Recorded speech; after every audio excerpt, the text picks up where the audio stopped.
Salam sejahtera bagi kita semua, Shalom. Puji Tuhan, kita masih diberikan kesempatan oleh Tuhan untuk kita boleh menghirup udara segar.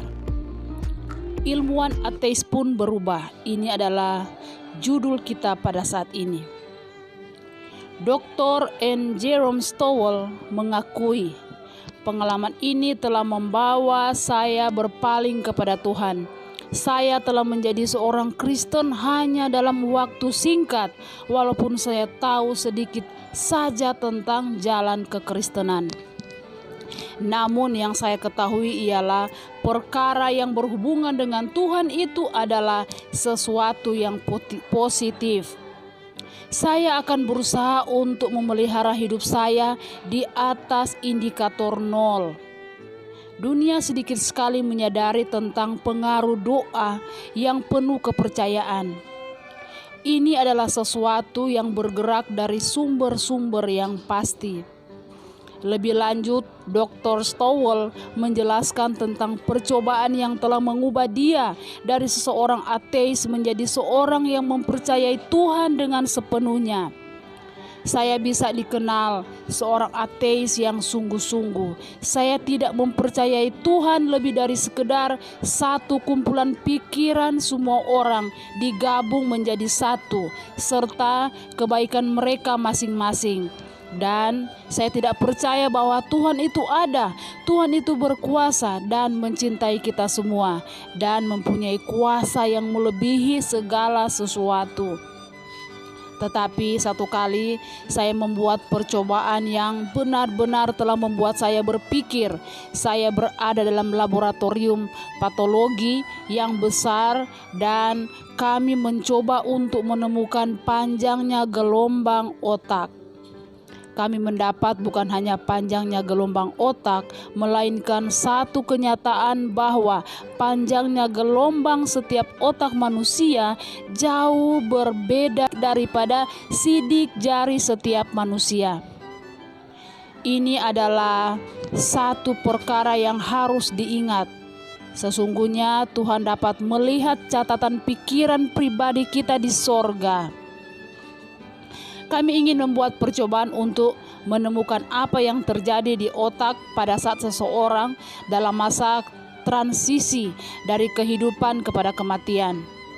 Kami pilih seorang wanita yang telah dikirimkan keluarganya ke rumah sakit jiwa, namun telah dikeluarkan dari sana. Para dokter tidak dapat apapun yang salah padanya kecuali sesuatu fakta bahwa ia memiliki kanker otak. Hal ini telah mengganggu keseimbangan badannya saja, sedangkan kesadaran pikiran dalam keadaan yang sangat baik. Kami mengetahui bahwa ia akan meninggal dan kami sampaikan kepadanya bahwa ia akan meninggal. Dalam kamarnya kami mengatur sebuah peralatan khusus untuk memastikan apa yang terjadi dengan otaknya dalam masa peralihan dari kehidupan kepada kematian. Kami pun melakukan sebuah penelitian, meletakkan sebuah pengeras suara yang kecil sebesar uang 1 sen dalam ruangan tersebut supaya kami dapat mengetahui apa yang ia katakan jikalau ia ingin menyampaikan sesuatu. Kami semua adalah ilmuwan yang keras kepala, dan mungkin saya yang paling keras kepala dan paling ateis dari semua dokter. Semua dalam keadaan siap dengan alat kami untuk melihat apa yang akan terjadi. Alat penunjuk kami mempunyai angka 0 di tengahnya. Ini menuju ke sebelah kanan terdapat penuntun ukuran menuju ke angka 500 positif. Sedangkan untuk ke sebelah kiri terdapat angka menuju 500 negatif. Sebelumnya kami telah menggunakan alat ini untuk mengukur stasiun pemancar radio yang berukuran 50 kW untuk memancar ke seluruh dunia. Ternyata jarum menunjukkan angka 9 positif. Pada bagian akhir kehidupan wanita ini, ia mulai berdoa dan memuji Tuhan. Ia meminta kepada Tuhan untuk berkasihan kepada mereka yang telah membencinya. Kemudian ia mulai mengukuhkan imannya kepada Tuhan dan berkata kepadanya bahwa ia mengenal Dia sebagai satu-satunya kuasa dan Ia adalah kuasa yang hidup. ia memuji Tuhan dan bersyukur kepadanya untuk kuasanya dan untuk pengetahuan tentang adanya Tuhan, sampai ia mengatakan bahwa ia sangat mengasihi akan Tuhan. Dan kami para ilmuwan telah demikian terpesona dengan doa wanita tersebut sehingga kami lupa percobaan yang sedang kami buat. Kami lihat satu sama lain dan melihat air mata mengalir pada wajah seluruh ilmuwan. Saya tidak pernah mengalirkan air mata seperti itu sejak masa kecil.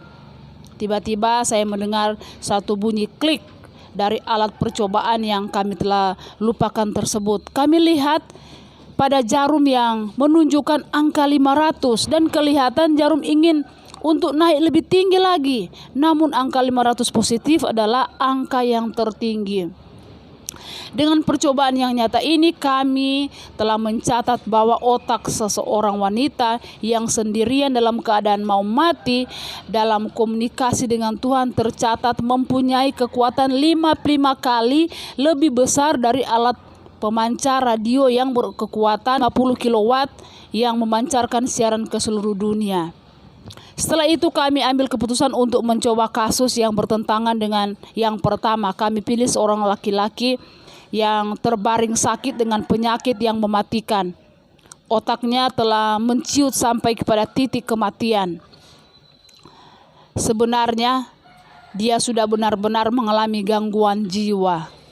Segera setelah kami meletakkan peralatan khusus tersebut, mulailah dia mengutuk Tuhan dan mengeluarkan kata-kata yang tidak baik. Dan secara tiba-tiba terdengar klik dan ternyata telah tiba ke angka 500 negatif. Dengan percobaan ini kami langsung dapat melihat apa yang terjadi dengan seseorang bila ia melanggar salah satu dari 10 hukum Allah, yaitu jangan menyebut nama Tuhan dengan sia-sia. Jikalau kami sebagai ilmuwan dapat mencatat semua ini, kami percaya dengan sepenuh hati bahwa Tuhan dapat pula mencatat semua yang terjadi dalam pikiran kita. Ia mempunyai lebih banyak kuasa daripada kita dan dapat mencatat jauh lebih teliti daripada pencatat-pencatat apapun yang ada di dunia ini. Dengan kehadiran Tuhan di dalam diri kita, Ia dapat memberikan kuasa kepada kita yang maha besar tanpa ada pengecualian apapun. Kemudian Dr. Stowell mengatakan, sekarang ini saya adalah seorang ilmuwan mencintai Tuhan sepenuh hati. Saya mau kita semua juga mencintai dan menjadi pengikut Tuhan yang setia. Setelah melihat bagaimana Alkitab dapat mengubah manusia, mempengaruhi banyak orang, serta menobatkan jutaan manusia, maka kita dapat teringat satu ayat yang dalam Alkitab, Ibrani 4 ayat 12.